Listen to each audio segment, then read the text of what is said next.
Ake ngikhulume-ke ngalenkundla ke yokuxhumana esikhiphe idumbu ezingaka siyisukela njalo.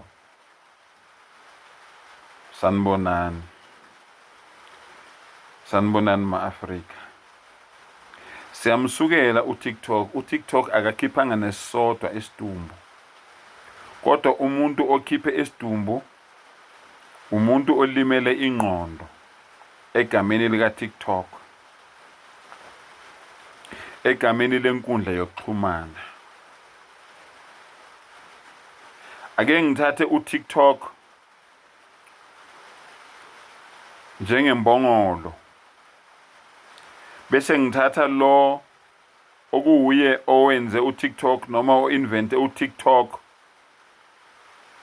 njengomnikazi wembongolo.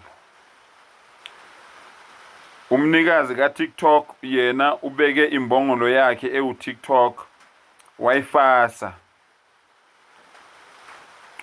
Wafika uSathane wayikhumula imbongolo ngokuthi kube yinhlobo eziningi zabantu abangenayo la ku-TikTok abeze ngeinhloso eziningi futhi ezahlukene. Kodwa umnikazi kaTikTok uma ngabe enza uTikTok wayenzela ukuthi abantu bakhona ukuthi ke baxhumane, bazane, abanye benze namabhizinisi, bakhone nokuthi ba-advertise amabhizinisi wabo ngemikhakha nezinhlobo ezahlukene. Kwase kuba khona abantu ababona uTikTok njengesilahapani. Isilahapani ke indawo yasemadeleni lapho kuhlatshelwa khona izinkomo bese inyama yakhona iyathengiswa.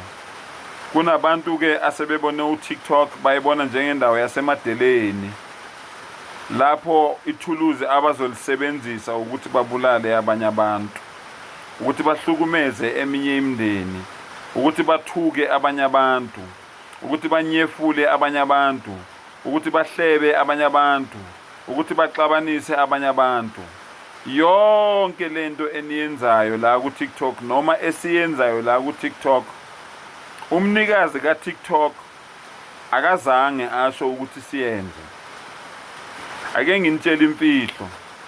Njengoba siloku silwa, sithukana, sigolombana, siyengana, senza ubumenemene, sixabanisana, sidunga imindeni, senza bonke ubudlobongela ongabucabanga. Sesiphenduke amazimzim, sidlana sodwa, siyabulalana, siphenduke ababulala abangenanembeza, sishisa abantu amalunga emindeni yabo isabathanda, siphendula izingane zabantu abafelokazi, siphendula izingane izintandane. Umnikazi we-TikTok yena wenza ama-billions ngokwenza kwethu kanjalo. Umnikazi we-TikTok yena wenza ama-billions ngama-billions ngokwenza kwethu kanjalo. Akazange athi bulalanani. Wathi nayo inkundla yokuxhumana yazanani.